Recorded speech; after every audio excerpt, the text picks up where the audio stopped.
Hello, this is Corey Broadnex, and in today's video, I'll be attempting to turn a lemon into toast. Well, not that kind of lemon. Let me explain.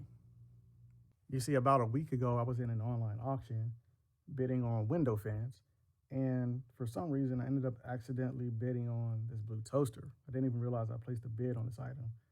After taking a closer look at the auction description, I realized that this toaster was listed as having no power. So I figured, hey, either I can fix it and I have a cool looking toaster for $1, or if not, to the junk heap it goes. So that's where I'm at today. I'm gonna attempt to take this lemon that I got from the auction and turn it into toast. I've seen this same toaster listed under other brand names. So you may have the same toaster that doesn't have the name Dash on the front. I see this toaster has over 7,500 ratings and is holding a 4.5 out of 5 stars. So it must be a decent toaster. I think I'm going to continue on and try to get it going, see if I can fix it up. And I like this little chart they have here with the browning levels for the toast. And I think on a good day, I'm a 3, maybe a 4, but I think most days I'm going to be a 3. So in the comments, let me know what's your browning level. So we know the problem was listed as no power for this toaster, but what I want to do is plug it in, get a baseline, and see exactly what's going on with the toaster. Maybe this is a perfectly working toaster with no issues. Could have been that somebody just didn't want it, put it back in a box, return it to the store and said there was no power. But we'll go ahead and plug it in and we'll see what's going on. Okay, for troubleshooting this toaster, I have my trusty Radio Shack multimeter on standby and a Phillips head screwdriver. I'm gonna go ahead and get everything plugged in, press the lever down and see what we get. Okay, when I let it go, okay, it doesn't stay in the down position. So I'm gonna hold it. Let me check my strip and make sure I have power.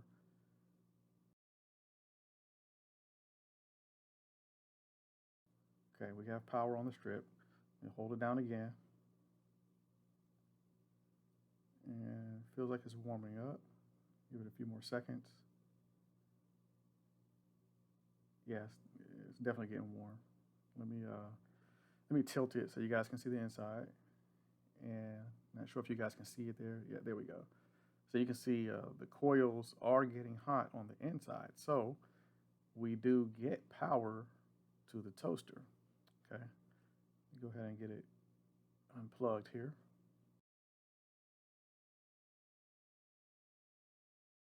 Okay, I'm gonna go ahead and take the tray out. I see minimum crumbage on the tray, so it doesn't look like it's been used much. Maybe one toast and then that was it. Okay, so I just realized something. Toaster's plugged in. Okay, nothing. However, there's this little switch right here. Okay, so if I hold that switch down,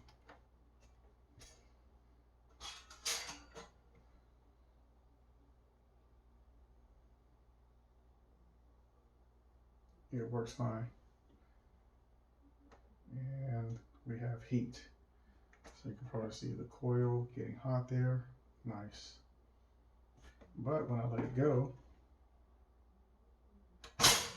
okay. I'll go ahead and speed through unscrewing and removing the base plate.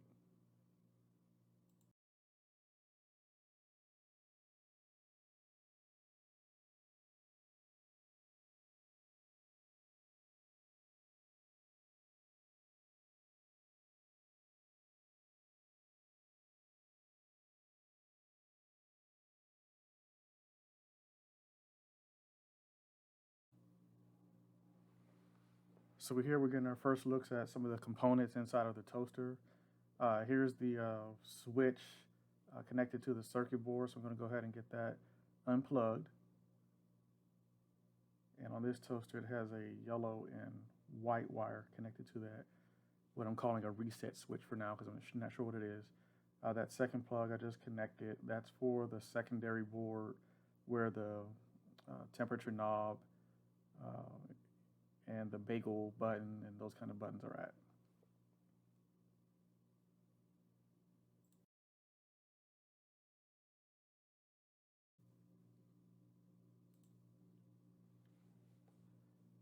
Now, I won't get too nerdy on the entire engineering marvel of how toasters work, since we just want to troubleshoot this toaster and get it working. But at this point, we need to know or realize that what is holding the lever down is the coil marked in the green hexagon. When power passes through the coil, it turns into a powerful electromagnet that holds the lever down until something on the circuit, be it a thermostat or a timer, stops the flow of current, releasing the magnet's hold on the metal plate at the bottom of the lever. This is why the toaster's lever only stays in place when plugged in.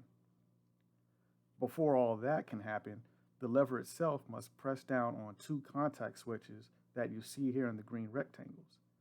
Again, this closes the circuit and allows current to flow through the coil. So without breaking out a multimeter or anything like that, we've sort of proven that all of the components are indeed working when the circuit is closed. And something about that reset switch is causing the flow of energy to stop before reaching the magnet. So let's take a closer look at that reset switch. Here's a closer look at that reset switch. And off camera, I did press a button on the side, and that button clicked and stayed in place. So I'm thinking that closed the circuit for this particular switch. And I'm gonna go ahead and put the switch back in the toaster, close it up, and see what we get. So looking at this slide connected to the switch, it doesn't look like it's strong enough or oriented to be able to press the button in like I did. So I'm wondering if this is supposed to be another safety inside the toaster. Maybe this switch is supposed to be a momentary switch, and it needs, this button needs to be pressed in order for everything to work.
Now time to test.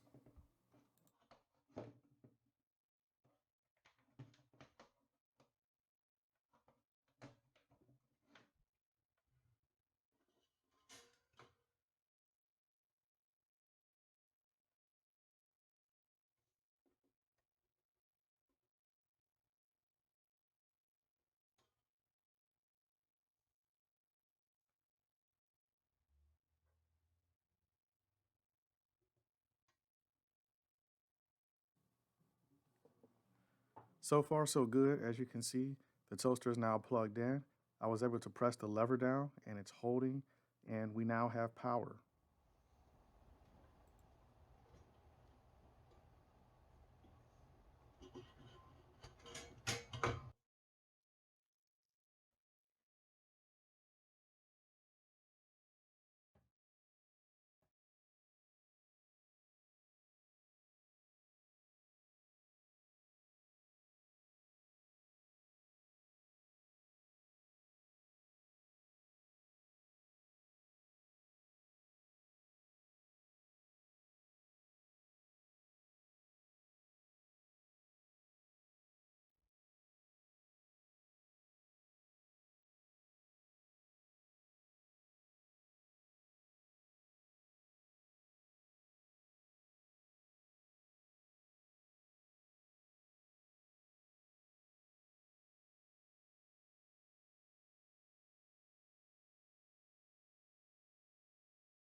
So what happened to this toaster?